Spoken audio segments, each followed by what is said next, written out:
This week on the Racer X Show, it was Mudfest 2014. We take a look at pro motocross highlights, and in all that slop, a national champion emerged.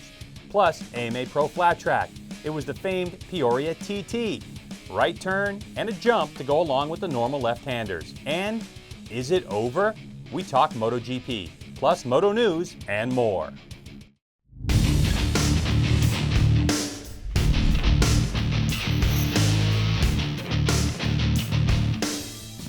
Hello and welcome to the Racer X Show, presented by Chaparral Motorsports. I'm Greg White. Thanks for joining our racing highlight and news show. Seasons are winding down, champions are being crowned, and stories of why I didn't win are already being told. So let's get at it. The Racer X Show with Greg White is being presented by Chaparral Motorsports. Visit Chaparral Motorsports online at chatmoto.com. Okay, we'll start you off with the Lucas Oil Pro Motocross races from Indiana. It's only the second time in the 42-year history of Pro Moto that Indiana has hosted an event.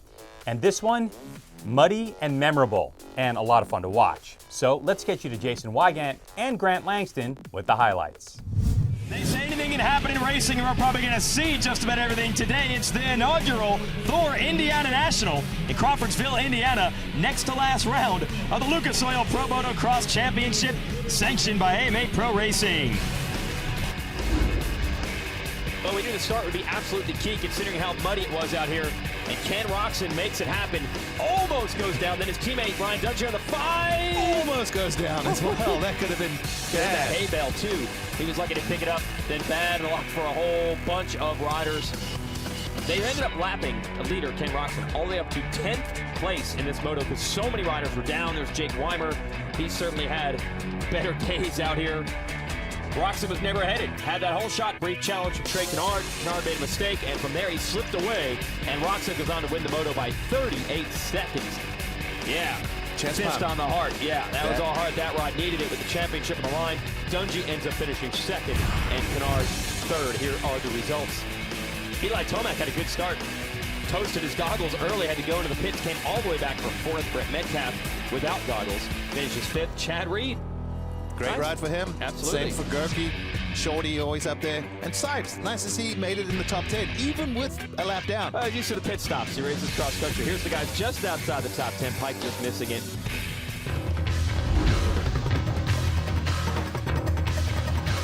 Trey Canard gets out front early. There's Ken Roczen in second place chasing him, but then he goes down. That allows Canard to get away. Roczen mentioned a few other problems. This lap rider was all over him. Yeah, just one of those deals.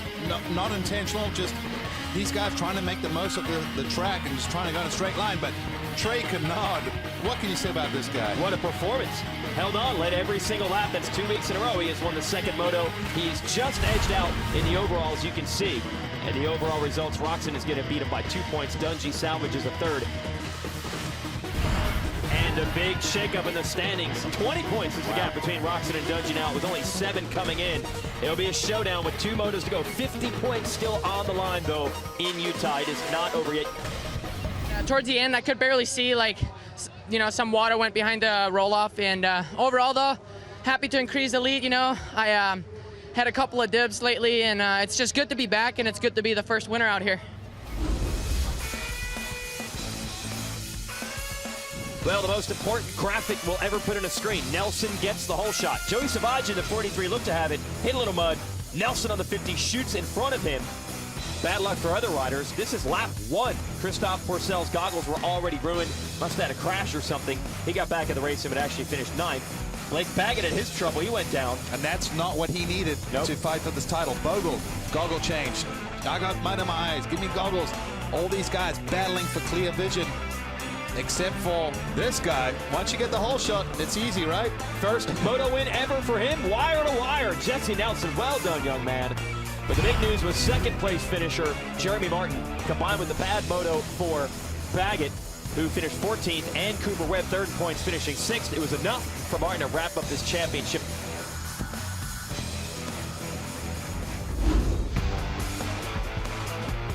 Jesse Nelson nailing the starts today, got out front, thought he might win all the motos, but no, he runs into trouble here right in the lead. Yeah, just unfortunately hugs the yellow marker there. kind of upset him a little bit. Didn't get out that double, and Savacci comes up the inside, takes the lead, and I really feel like that upset Nelson's whole program for this race. Yeah, he ended up dropping back to about 8th. It was a great battle, though, as Musquin was able to take the measure of Savacci to take the lead. You see the blue bike back there, Purcell. He shouted him all the way to the end. He would eventually pass Savacci as well. And here we are, last lap charge. Purcell trying to get Musquin. Checker flag is out. Musquin takes the win, his 2nd overall victory of the year. And a thumbs up back to his fellow Frenchman who finishes up in 2nd. Great ride by Savacci. Here are your Moto 2 results. Marvin Musquin takes the victory on the KTM. That will also give him the overall for the weekend. Marcel Savacci, great run. Baggett 4th, Webb salvages a 5th. Nelson so strong early, just a little trouble down the stretch. Musquin takes the win. Savacci finishes 3rd in the Moto. That is good enough for the 2nd place overall spot. Nelson on the podium. He's still got a day to be proud of with that Moto win from earlier today. Purcell and Webb 4th and 5th. Blake Baggett, not what he wanted, 10th overall, so he's going to hand over any chance of winning this title. Jeremy, congratulations to you and your team for showing the speed and consistency this whole season to go ahead and wrap this thing up. It gives me great pleasure on behalf of the AMA Pro Racing and MX Sports Pro Racing to present you with the 2014 Lucas Oil Pro Motocross Championship 250 class, #1 plate. Congratulations, Jeremy. Great job. Jeremy Martin needed a 50-point lead at the end of the day. He's got 69. You're going to see a battle between Baggett and Webb for 2nd in points. No doubt they've got some bonus money on the line for that. That'll be at Utah next weekend. It's great. I really wanted to finish on a good note, so now I have still one more weekend to do good and off-season. Thanks, fellas. All right, we've got to mention Ryan Sipes, 4th overall and 3rd in Moto 2. He retired from full-time motocross supercross racing at the end of 2013 and moved to GNCC and put all that experience to good use. See Ryan at the next iconic Can-Am Unadilla round of GNCC, September 6th through the 7th. Over 2,000 riders enter that race. Also, last week we mentioned the Trey Kennard look-alike bike giveaway. That contest raised over $31,000 for the Asterix Mobile Medical Unit and was won by Virginia resident Matt Boyer. Hey Matt, pick up your phone. You won. And how about Jeremy Martin and Yamaha? It wasn't pretty, but Yamalube Star Racing's Jeremy Martin closed the deal on the 2014 Lucas Oil 250 Pro Motocross Championship. In doing so, Martin got Yamaha back on top of this class in outdoors for the first time since 1992, when Jeff Emig took the 125 AMA National Motocross Championship on a Yamaha YZ125, back when Yamahas were white, not blue. Martin is at the vanguard of what's been a resurgent summer for the men in blue. After years of mostly following other manufacturers around with an underwhelming YZ250F, the brand invested in a bottom-up rebuild of this bike, giving the engineers in Japan the resources they needed to turn it all around. Now they're seeing the fruits of their labor, with 3 different winners: Martin, Cooper Webb, and Christophe Pourcel in this series, and of course, the championship. So hats off to the Star Racing Yamaha team, owner Bobby Regan, manager Steve Lamson, championship mechanic Richard Starring, as well as the men at Yamaha who have long worked for this day: Keith McCarty, Mike Guerra, Bob Oliver, Jim Perry, Dan Rambert, and all the rest. They all toiled very hard for many years to get Yamaha another #1 plate in this class. And it finally happened after 22 years, and in no small part to this man. Welcome to the show, the 2014 Lucas Oil 250 Pro Motocross Champion, riding for Yamalube Star Racing Yamaha, Jeremy Martin. Man, congratulations, Jeremy. Welcome to the show. Yeah, thank you guys for having me on the show, and it's pretty cool feeling to be champion now.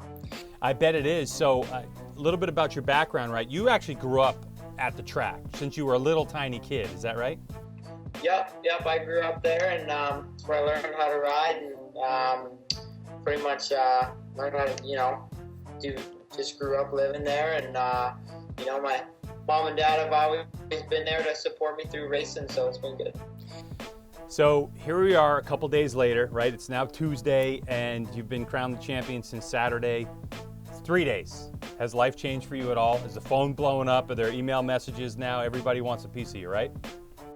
Yeah, I've been people have been blowing me up wanting to do, radio interviews, talk shows, everything like that. So I've been pretty busy, but it still hasn't really sunk in yet because I still have one more race to go, and I'm focused on that. So it's I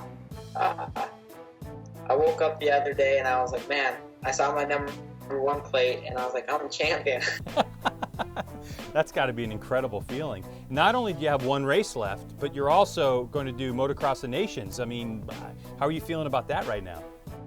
I'm excited. It's a first-time opportunity for me, and we got a great team with Ryan Dungey and Eli Tomac. And I went and checked out the track on the internet, and it's in Latvia. It looks kind of like the dirt similar to riding at Millville, so I'm excited. All right, let me ask you this last question.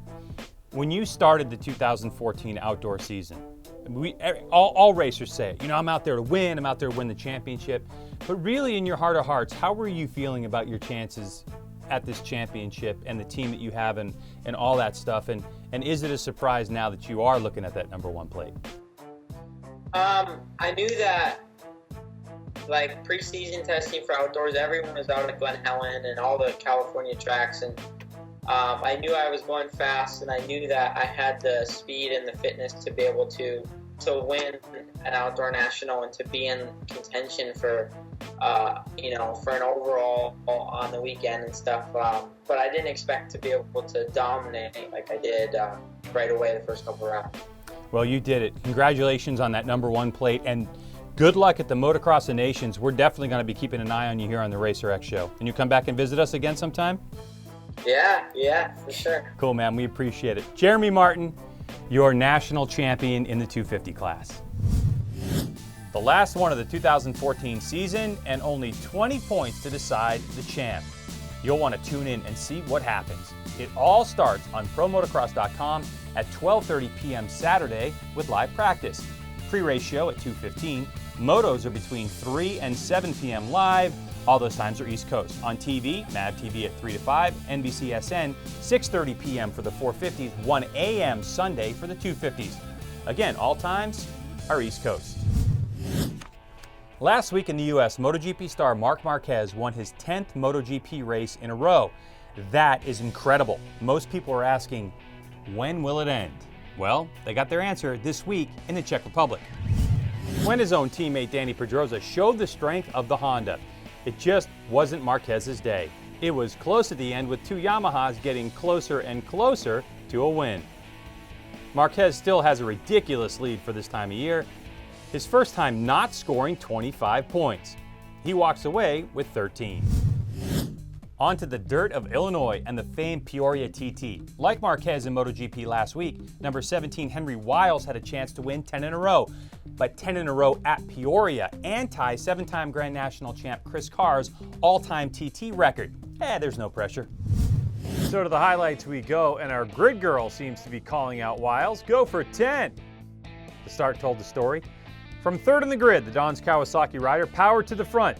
Out of the first turn, over the jump, and turn. It's Wiles with number 9 Montgomeryville Cycles' Jared Mees, who's leading by 1 point, right behind. Halfway through the race, Wiles was gone, with only Mees in tow. They were about 2/10 off each other. With some help from lap traffic, Wiles snapped Mees' stick-to-itiveness and broke free for the win. So Wiles does all that stuff we talked about, 10th win in a row at Peoria, ties Chris Carr's all-time TT record, notched his 2nd win of the year. The first, Castle Rock TT. So let's hear from Henry.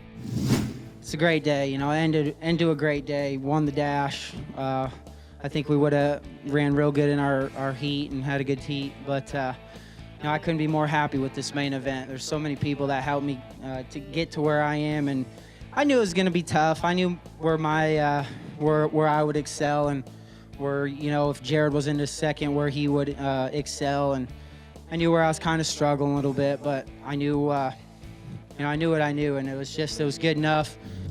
1 point turned to 9 with Brian Smith finishing 7th. I spoke with Mees earlier. He's with the family at the beach, enjoying the points cushion. They're all back at it Saturday on the Virginia Mega Mile. Pro singles class now. In the bright yellow shirt, and out front is Kyle Johnson on the 77. Right behind him, number 20, Jacob Lehman. 11 of 16 in the books until this. Leader goes down, the leader goes down. That was the leader going down in turn number 2. Johnson looking for a safe place to get on going, so Johnson's dropping in the pack. Kyle Johnson throws it away in turn number 2. He's up and going. Thanks, Scotty Dubler. That's a big deal. Johnson is your points leader. So they'll line him up for the 5-lap dash to decide this one. With Johnson unable to make the restart, it was all Jacob Lehman on a CRF 450R. Bronson Bauman kept it close, but the double checkers go to Lehman. Second career win for Lehman, whose only other win came at Castle Rock TT in 2012, the first race he ever entered in pro singles, by the way. Let's hear from our 22-year-old winner from Washington. Me and my mechanic Gary Beach was talking earlier, and the first year I came here I ended up 8th. Second year I came here I ended up 4th. I thought it goes by 4s, so I mean it worked out for me. So we've got to work on Jacob's post-race interview skills.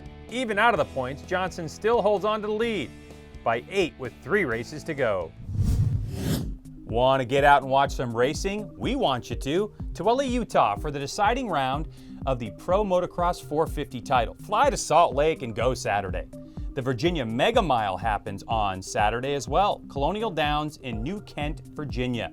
And for you Southern folk, Enduro Cross returns to action in the Gwinnett Center Saturday night. Racing starts at 7:30, so get there early.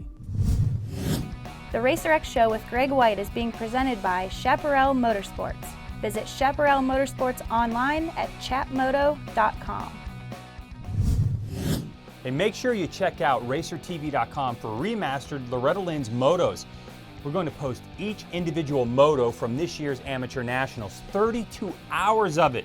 That's coming very soon, so make sure you check out the website. Well, that's it for now. We hope you enjoyed the show. We sure did. Check out all of our social media links. Like us, follow us, do all that kind of stuff. And you can follow me personally on Twitter. It's @GregWhite. For the fine crew here at the Racer X Show, presented by Chaparral Motorsports and RacerTV, I'm Greg White. Remember, we are all racing all the time. See you next time.